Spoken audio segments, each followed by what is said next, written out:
Morning, glory, America. Bonjour, hi, Canada. I'm Hugh Hewitt inside the Beltway on a grim morning in Florida. Yesterday morning, I began the broadcast by noting the collapse of a building just north of Miami Beach at 877 Collins Boulevard. And worried that we had no reports early yesterday. Now we do, and it's a grim, grim disaster. 99 remain missing. 1 to 3, depends on which report you read, are already dead. Some have been rescued. But it's a truly tragic event in a 40-year-old building right on the ocean, just north of the border of Miami Beach. So you know where it is. The Washington Post article this morning, asleep in their beachfront condos, they vanished into a mountain of rubble. A woman who had just moved back from New York, where she'd recovered from a bout with COVID. A plastic surgeon from Argentina and his partner who had flown to South Florida to get vaccinated against the coronavirus. And a couple whose adult daughter had just arrived Wednesday night from Los Angeles for a visit.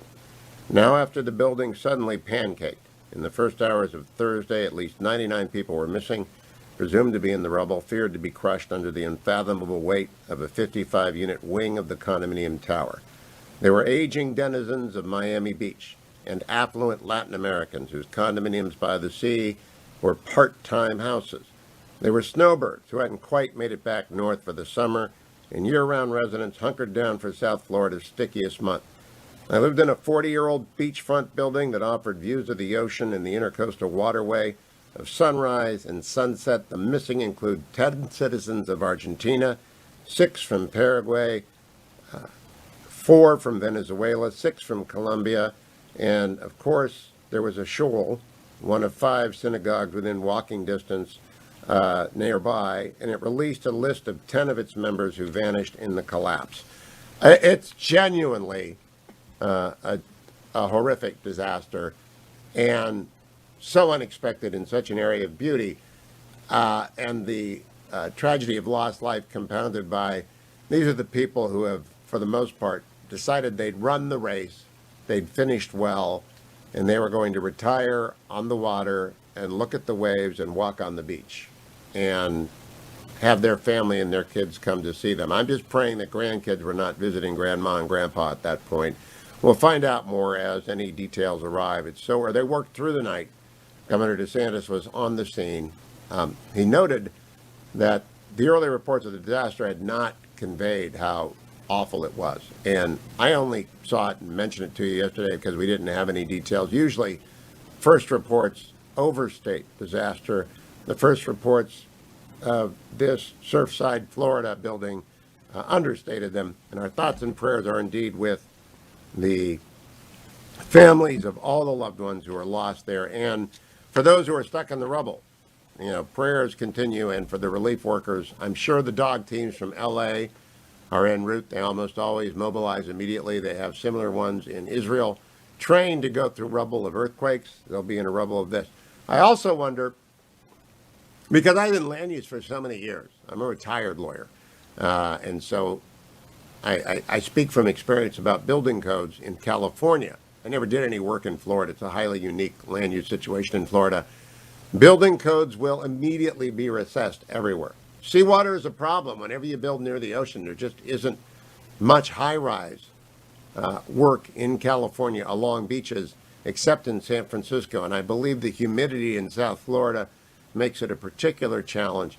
But it's only 40 years old. My gosh, that building was built after I graduated from college.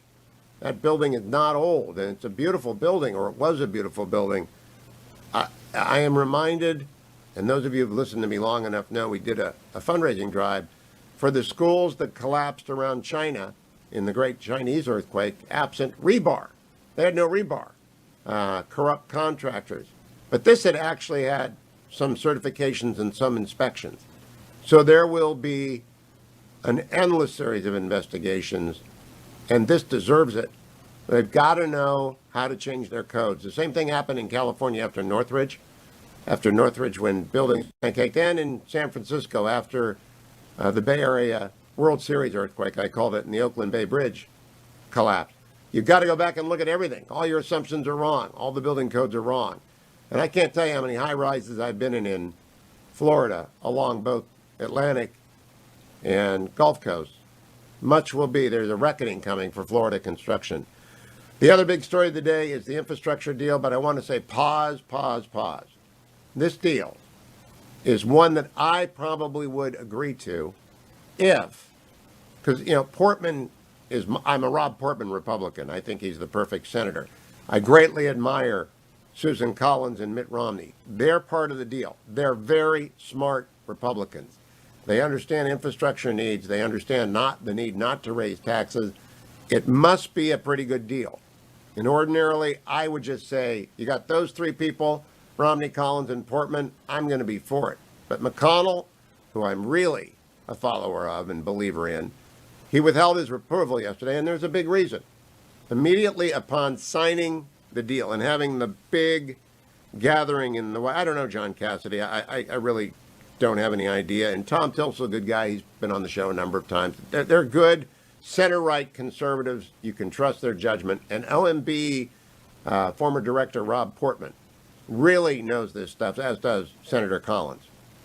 And of course, Mitt Romney is probably the smartest person in the Senate. And they really understand the need for infrastructure for building, and I do too. Every Republican, and before them every Whig and Federalist. That's the lineage of the Republican Party, Federalist to Whig to Republican. They've always understood the need for internal improvements, as they were called quaintly in the 18th and the 19th century. So it's the kind of stuff, cement and steel, that we need.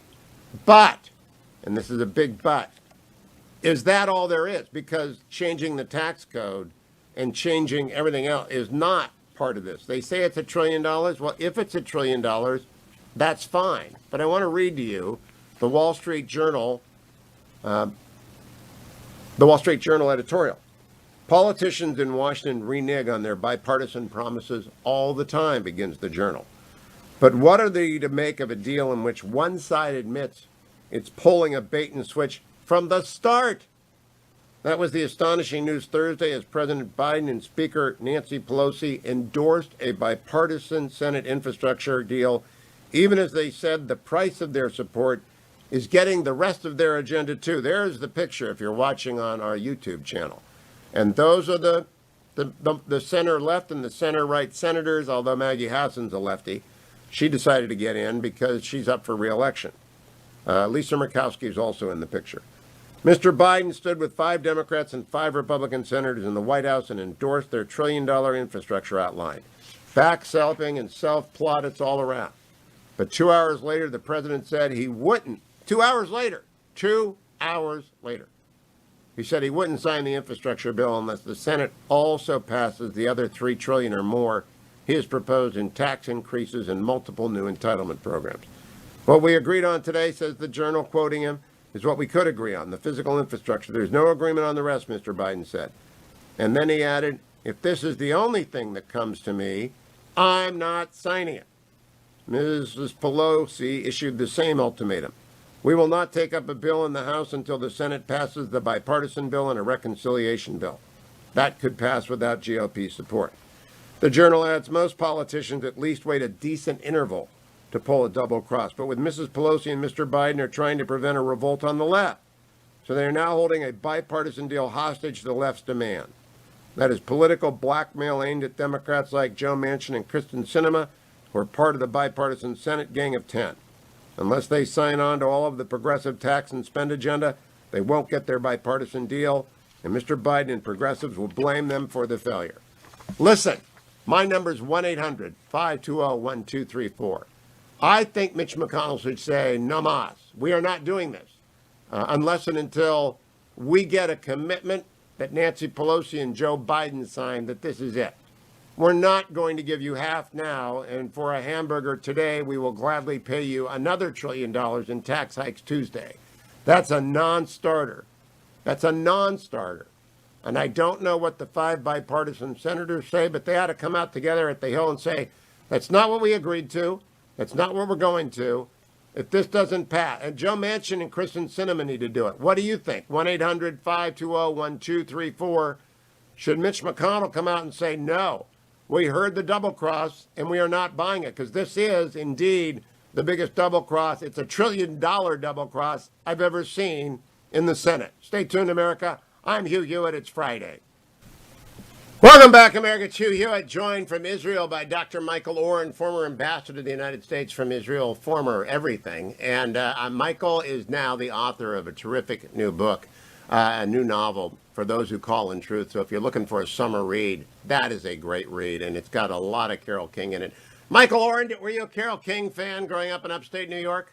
How could you not be? How could you not be? And I got to meet her once at a White House reception, and she was just lovely and I'm so jealous. gracious. She got a great Broadway musical too. I like that musical. So Michael, all the songs that she wrote, she wrote "Under the Boardwalk." She wrote not just the Carole King song. She is a remarkable songwriter, and it's a great story, and I love seeing her in concert. Michael, Israel's reopening. The Pride Parade is going to be massive, but it seems to me there is a state of somewhat alarm in Israel over COVID. Am I right about that? Yeah, I'm actually watching the Pride Parade. You can see it off my balcony in Jaffa. It's not what it used to be. It used to be the largest Pride Parade in Asia. It used to be about 300,000 people. And we're not anywhere near that. There's not even people through the airport. So it's not, not going to be that bad. Yes, we are now looking at a slight but disconcerting rise in the cases of the COVID, particularly the Indian Delta variant. And so even, Prime Minister Bennett has advised Israelis not to travel abroad unless it's completely necessary. No, I also see Australia is locking down. European Union and Great Britain are having this. The United States has not shuttered yet. Now, the Delta variant is here as well. And if people aren't vaccinated, everyone can get vaccinated in the United States. Every single person who wants a vaccination can go and get one. And so I've been urging people to do it. But this variant will come here. It's not deadlier. It's just more contagious. So the people who aren't vaccinated are at greater risk. Is that how you're reading it? Particularly children. It's targeting children, and children pass it on. And here the debate is whether we should start vaccinating kids who are as young as 8 years old. And that may have attendant risks. Nobody knows. But those are the issues. And we've just reinstated a mandatory mask wearing indoors, inside public areas that have been lifted. And here we go again. Now, when COVID hit children, and it did hit a lot of children, they passed it off fairly easily. The Delta variant's the same way, right? It does get children, but it doesn't really badly impact them on almost every case. Is that your understanding? That's my understanding, but when they pass on to adults, then the impact could be much more severe. Unprotected adults are just crazy. Not crazy. They have reasons not to. Some have medical reasons. But I really wish people get out and vaccinate. So, Michael, what I really want to talk to you about is Prime Minister Bennett and what happened in Iran on Wednesday. I want to know how the coalition is doing. I want to know if Ram is going to hang in there. I just want your 30,000 feet assessment of the first week, how long it's going to last, and then whatever happened in Iran on Wednesday, your understanding. Take the floor. And the latest breaking news here this morning is that President Biden is withdrawing American recognition of Israeli sovereignty of the Golan Heights. Oh, my gosh. Now, I don't know. I don't know if it's true or not. So your staff tells me that it is. I haven't seen it in an Israeli source. If it's true, it is a colossal error. That would be, I can't even begin to. At the time when Israel is already insecure about the possible renewal of the JCPOA. I'll tell you an interesting story. When the first meeting between Obama and Netanyahu after the signing of the JCPOA, it was in November of 2015, I prepared a paper for the Prime Minister with ways in which the United States could, even though they signed this agreement, make us feel more secure. And one of the cardinal elements of that paper was American recognition of Israeli sovereignty over the Golan Heights. And Netanyahu later told me that he brought it up to Obama, and Obama laughed. One of our mutual friend, Dan Silva, told me when I took our first trip to Israel that I had to go to the Golan Heights for one reason. Then I would understand why Israel would never give it back. And I've read Yom Kippur War, and now once you see it, you understand that's the high ground on top of Galilee. It's never going back. But it's more than that. Israel's presence on the Golan Heights is what protects Jordan, protects the Gulf from the pro-Iranian Syrian regime from spreading southward. Let's make this a trial balloon for Middle East stability. I cannot for the life of me understand why, if it's true, the administration would take such a step, other than to appease Iran. It's in the Washington Free Beacon, and so they're very good reporters. But it might be a trial balloon that would. I hope that's all it is. Well, let's train every bit of our. Let's take the drone that hit the Iranian nuclear facility on Wednesday and shoot down this trial balloon. That would be a disaster, by the way, from American credibility around the world. People say, well, you pulled out of the JCPOA. That's different. That's with a malicious, mendacious ally, a terrible deal. This is our closest ally in the Middle East, a democratic nation with whom we extended sovereignty. If we pull it back, it undermines our word on everything, including our Arab allies who have entered into Abraham Accord agreements. They can't be that stupid. That's a trial balloon by, I don't know, maybe Ben Rhodes got a hold of it. It's an historic error, and it'd be very, very sad. But let's move on to your question about what's happening with the coalition. The coalition has survived. Remember I said if it survives 2 weeks, it could survive 2 months. If it survives 2 months, it could actually go on. The major issue here was a piece of legislation on family reunification. Family reunification means that if a Bedouin guy's got 3 wives, and the third wife is from Iraq, and the third wife wants to bring her sister from Iraq, they can move to Israel. Get that? And, of course, the right wing opposes this, but there's a Bedouin Arab party in this coalition. And the question is, how can they possibly vote against this legislation, for the legislation? So that is an ongoing point of tension, and nobody knows how it's going to come out. But it serves to illustrate that this coalition, though very diverse and very democratic, is also very vulnerable and unstable. If that law doesn't pass, does the coalition fall and a vote of confidence? Is it a vote of confidence sort of thing, and therefore elections follow? No, if it it's doesn't? not. But I don't know if Iran will be able to stand in a government that has opposed family unification. And so, how do you trigger the collapse of a government? How does that happen? How do you trigger a collapse of a government? If they can't pass a budget. If they can't pass a budget, then there'd be no confidence it could fall. And as Rom said, this law... That's going to be a huge undertaking. As Rom said... 2 years. 3 years. Has Rom said, we will not vote for the budget unless this bill passes? Something like that. It may be an appropriate metaphor, but it's the Israeli equivalent to pork barrel. Okay. Now tell me a little bit about the Iran attack. What do we know about it? Because Bennett referred to it elliptically in his first press conference as prime minister. Well, I think it indicates 2 things. It underscores that Israel is not holding any weight to JCPOA, and that Israel will continue to defend itself against Iran, and particularly against the Iran nuclear program. Don't let Tom Friedman's articles in any way lead you down the wrong path. Tom keeps on writing these articles about the major threat is Iranian missile capabilities in Syria and in Lebanon and Gaza. No. Israel will deal with missiles. Our problem is the nuclear program. The missiles are tactical.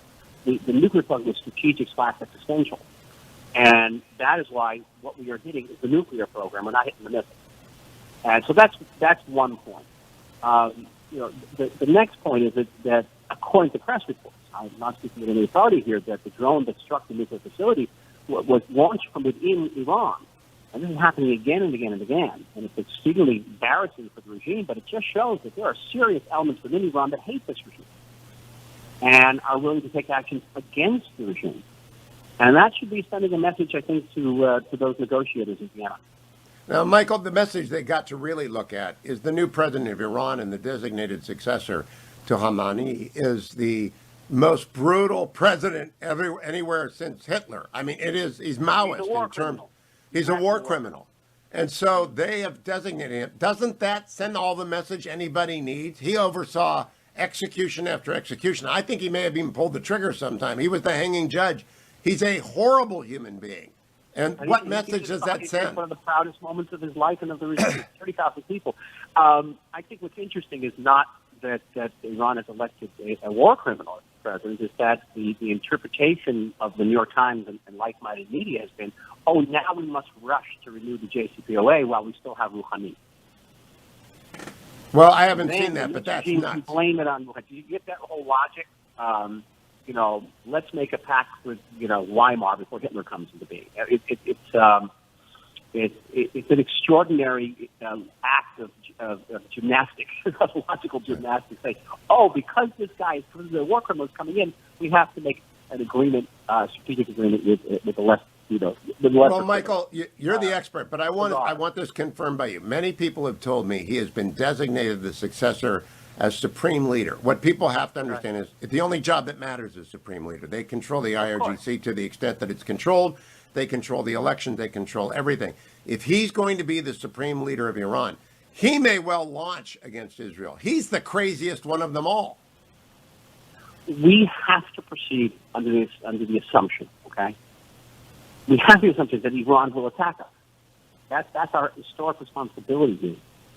And we have to see with what they're going to attack us. Whether it just be these tens and tens of thousands of rockets that are positioned all around the state of Israel, but also they'll actually have nuclear capabilities at that point. And all of this comes under the rubric of our historic responsibilities. So, Rouhani smiled a lot, but under his administration, Iran extended its sphere of influence throughout the Middle East. It added tens and tens of thousands of more rockets to Iraq and became more of a state sponsor of terrorism. So one guy smiles and supports terrorism. The other guy doesn't support it. It's still the same regime. So last question, Michael. Mm-hmm. The new government and the new prime minister and the defense minister and all that, do you think they are as rigorous towards Iran as the last government? I think they're as rigorous. They are less vocal. Netanyahu, it was a pure characteristic of Netanyahu's policies on Iran to make it very vocal. To make it the subject of virtually every speech. And that had many causes, many impetuses. The major one is that Netanyahu's hero was Winston Churchill. Winston Churchill had that famous line, if you're going to make a point, hit it again and again and again, and then at the end give it, with a hammer, and then give it one huge whack. Netanyahu was always about the huge whack. And it was Iran. And, Carthage must be destroyed. Yep. Cato the Elder. Yep. Right. Carthage must be destroyed. I do not see Bennett doing that. But if need be, do you have confidence they will take every measure that the Netanyahu government would take, and perhaps even more, but quietly? Yes, perhaps even more quietly, because Netanyahu was famously, war averse, and very, very cautious. To his credit, by the way, he was always being portrayed in the media as a warmonger. He was anything but. Dr. Michael Oren, thank you as always. Follow him on Twitter, Dr. Michael Oren. Get his book, To Those Who Call in Truth. What a great novel. Dr. Michael Oren, always good to talk to you from Israel. I am joined now by the poet laureate of the Hugh Hewitt Show, Tarzana Joe. Welcome back to the Hugh Hewitt Show, Joe. Thank you for a second chance. I've tried very hard this week to have no rhymes to disturb you. The words, however, another question. There's a man who for this nation every policy has set. What's remarkable about him? He's a man we've never met. I'm not speaking of the leader of those moneyed power brokers. We've been fooled too many times, and keep an eye out for those jokers. No, it's not the hidden hand behind big oil or big tobacco, a disembodied voice called Q or some other right-wing wacko. No, this guy is just the fellow that those lefties all attack when a lefty politician stands and says he has your back. They took me to his residence, and this is what I saw. A very ghostly fellow made entirely of straw. According to the media, he wants, and here I quote, only wealthy geezers should be counted when they vote. He's the guy who tells his daughters that they haven't got a chance, that a woman's only happy in a Harlequin romance. He wants immigrants to suffer and the uninsured to bleed, guns in every pocket and no limits to your speed. He's a racist, and he's sexist, homophobic, and he's tribal, and the only books he's read are Pilgrim's Progress and the Bible. Assessing good and evil, he's the latter, not the former, and the one guy on the planet who wants it to get warmer. You may have a hard time finding him through all the fog and mist, since outside the minds of Democrats, straw men don't exist. That's The Straw Man by Tarzana Joe. Joe, that is brilliant, and President Obama is going to want a dozen copies of that. He may want that inscribed at his library in Chicago because he is the all-time champion of defeating that man, the straw man. He has beat him more often than Ali beat Frazier. Yes, do you remember the kid's poem, Mr. Nobody? That's yes. what I was thinking of when I wrote this. Mr. Nobody. Well done, and no stretch rhymes. Thank you. See, I worked very, very, very hard. I had nothing no stretch rhymes. Will that be at TarzanaJoe.com? Let me think. Yeah, okay, I'll put it there. Okay, it'll be there. And the commission business is rolling along. If you need a poem for any occasion, wedding, graduation, bar mitzvah, or somebody retiring, write to Tarzana Joe at TarzanaJoe at Reagan.com. TarzanaJoe at Reagan.com. Thank you, Joe. Thank you, Hugh. No, I'll get rid of that. Okay, I want to bring you up to speed on the stories I didn't get to. Speaker Pelosi is going to form a select committee to probe January 6th assault on U.S. Capitol. If I were the Republicans, I wouldn't participate. The federal criminal justice program is underway.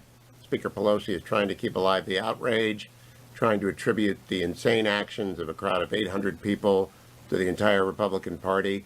Those who committed crimes are being prosecuted to the full extent of the law. Bonjour, America. Bonjour. Hi, Canada. I'm Hugh Hewitt inside the Beltway. The Cleveland Indians are 41-31, having beaten the Minnesota Twins last night. I bring that up because John Allen is a baseball guy. He's sadly a Nats fan, and he probably is amazed at the Indians with no starting pitcher left from their spring training lineup because of the injury list. Nevertheless, being in second place, 2 games behind the Sox. Good morning, John. How are you? I'm doing great. Good morning to you, Hugh, and amazing story what's going on in Cleveland right now. It is. Now, the sad thing is, I'm not going to any games save the World Series this year because Rob Manfred is the worst commissioner in the history of baseball, and he turned baseball into a democratic sport with his ill-considered and completely idiotic choice to move the All-Star game. So I'm not putting any money into baseball, but I'm following from a distance, and Francona is clearly the best manager in baseball. Have you been to Nats Park yet, you Nats fan, you? I have, several times. Well, you're not upset by the fact he turned it into a blue sport? You're normally a nonpartisan guy. I love baseball so much, it's hard to fathom what somebody could do that would keep me away.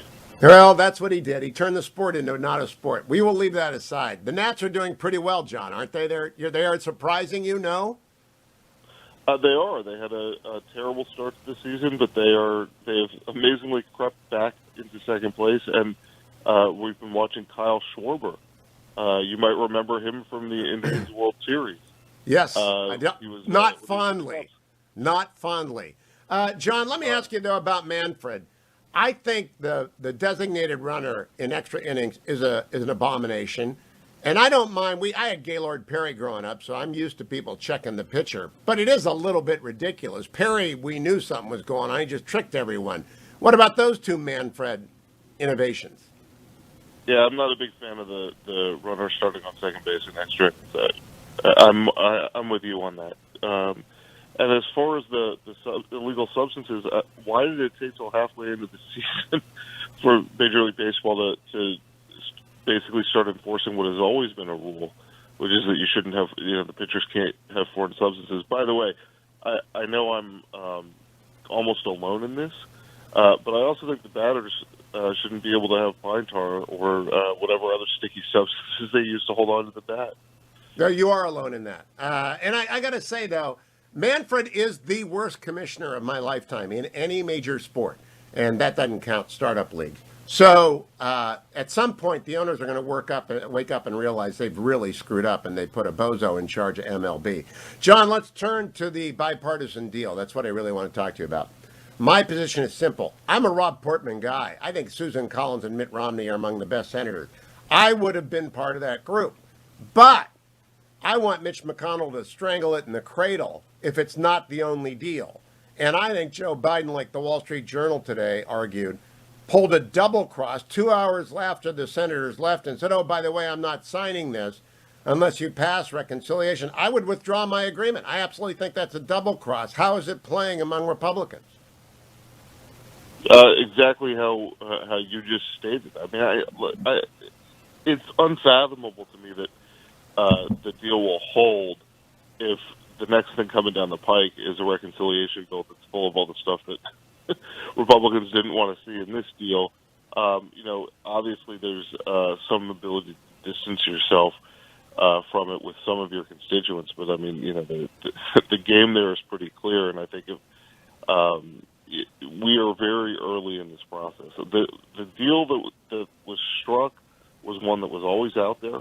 I mean, you're looking at basically $1 trillion for infrastructure, only $500 billion or $600 billion of that. God, I can't believe I just said only is above what you would normally be spending on infrastructure over that course of time. So that deal was always out there.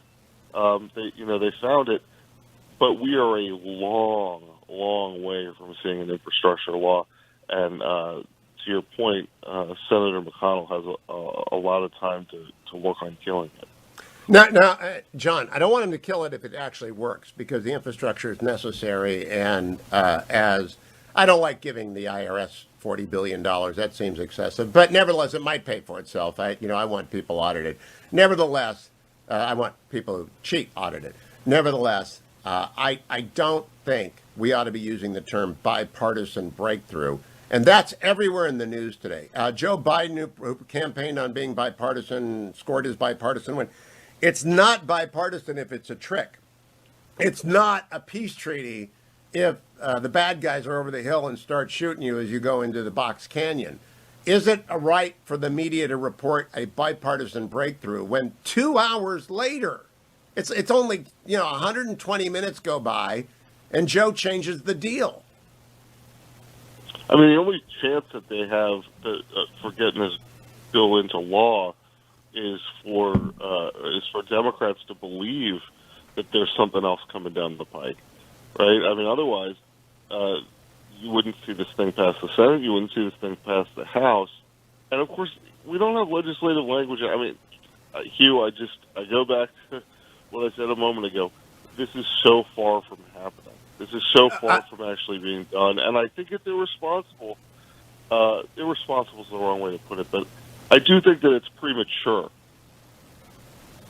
to call it bipartisan breakthrough. Yeah, but look, I understand why the White House is doing it. You take that headline when you can get it. Well, thank you. You set me up. It's not the Hugh Hewitt show unless I hit the Bobo doll of media. The fact is, he wanted a headline that said he got a bipartisan breakthrough. He got the headline, he got the photo op, he got everything, and then 2 hours later he withdraws it. It's not accurate. You've accurately reported it. You, John Allen, have accurately reported it, that we are a long way from the finish line, and it's not going to work if the Democrats pop up with a reconciliation that Bernie Sanders wants. It's not even going to get close. And therefore, at that point that it happens and Mitch McConnell comes out and says it's dead, they'll beat up on him as being obstructionist. When he's not obstructionist, it's just there's no deal there. And so my objection is to momentum reporting. That's a new term. Do you understand what I mean by momentum reporting? Yes. Do you think it's accurate?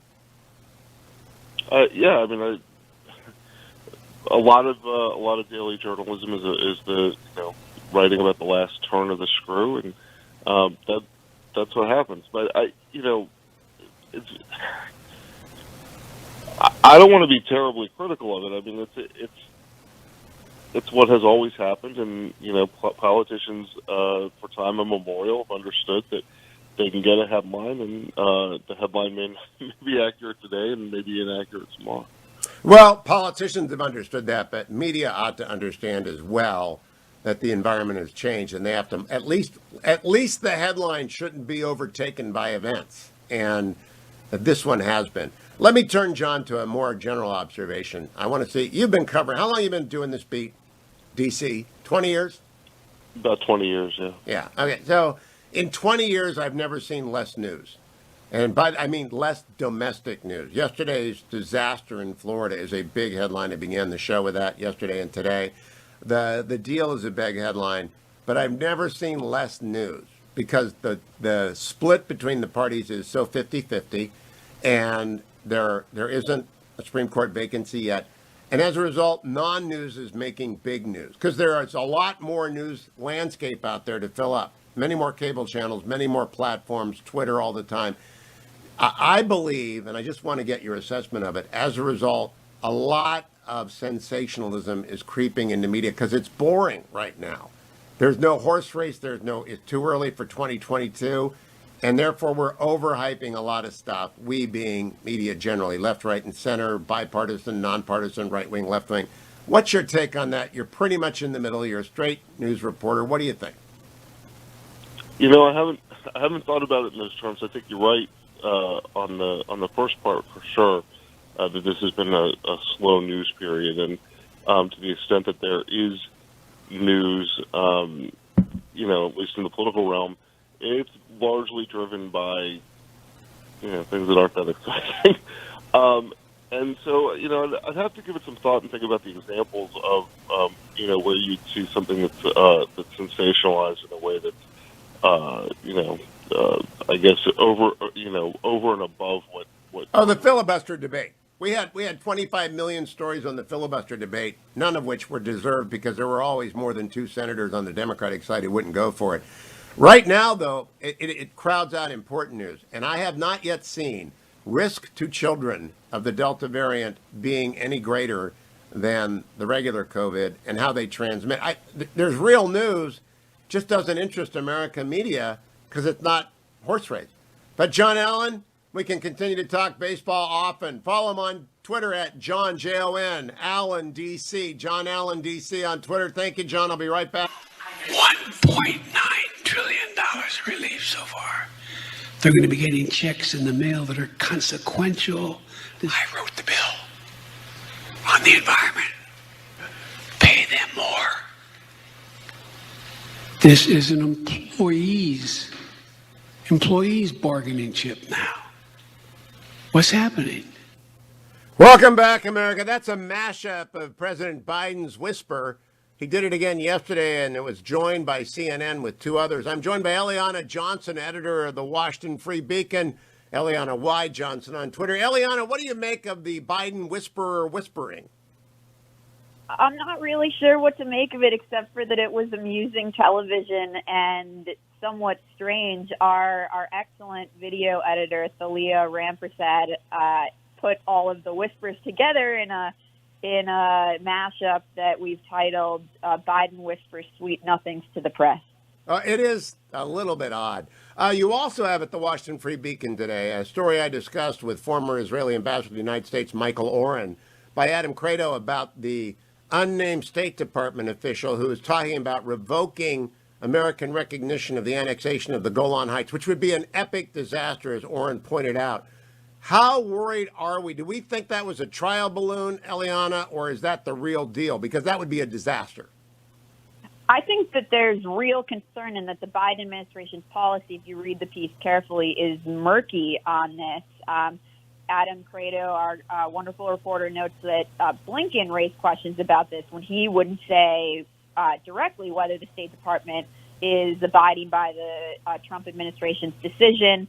He did say that the Golan Heights remain of real importance to Israel's securities, but suggested that the formal status is not clear. And then a State Department spokesman told the Beacon that the territory belongs to no one and control could change. So I think what we know for sure is that the Biden administration's position on this falls short of what the Trump administration's was and is not clear right now.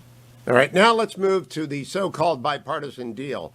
This is 2 parts, Eliana. Substantively, it's not a deal. 2 hours later, the president and Nancy Pelosi said whatever they'd agreed to with the bipartisan group of senators wasn't going to pass absent another $1 trillion+ in spending and tax hikes, which means there's no deal. But secondly, Mitch McConnell will not let that get through. No one should have reported that as a bipartisan deal. And I talked about this with John Allen. It's just absolute terrible reporting to call it a bipartisan breakthrough when 2 hours later the president reneges. Agree or disagree?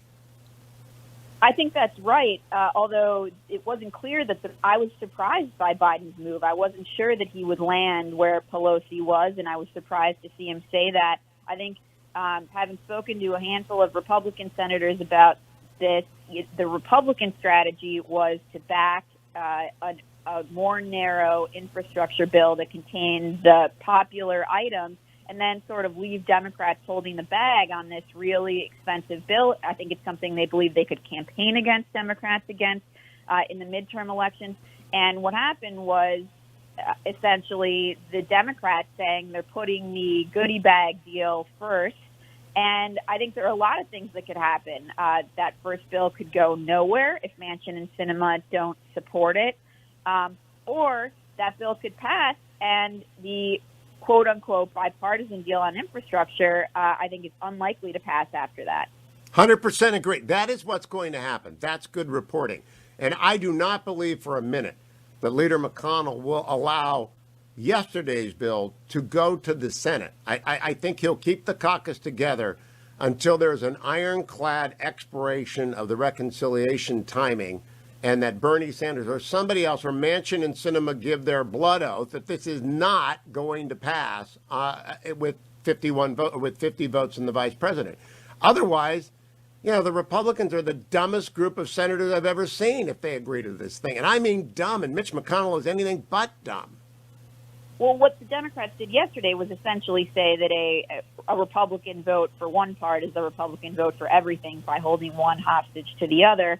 And I think you already see Republicans who were supportive of the bipartisan, more narrow bill like Lindsey Graham saying, are you kidding me? And he used more colorful language, maybe not appropriate for a family radio show like yours, but saying he's out if that's the case. And I think he's probably a leading indicator. Yeah, and now I want to go to my media criticism. The story yesterday ought to have been headlined, Biden blows up his own bridge. Because that's what he did 2 hours later. Instead, we got a parade of, hooray, Biden, the bipartisan hero, is back. He blew up his own bridge, Eliana. Is it too much to expect people to actually report what happened in one day? It was 2 hours later, but he blew up his own bridge. I don't think we quite know yet that it's blown up. We've seen strange things happen in Washington. I think it's likely that he's making a risky gamble that threatens to blow up, his image. That he clearly wants to be viewed as a bipartisan lawmaker, but he's under real pressure from progressives. And I think it is worth paying attention to the position Chuck Schumer is in here, who I think would like to see that narrow bill passed, but is staring down the barrel at a primary from Alexandria Ocasio-Cortez, who issued a 100%. shot across the bow yesterday. So Democrats are in a tough spot on this. They are. Eliana Y. Johnson, good for mentioning the AOC tweet. I think she's running against Schumer, but that's for next week. We're going to talk with the Hillsdale Dialogue, Part 2 of the Tocqueville series next on the Hugh Hewitt Show. Stay tuned.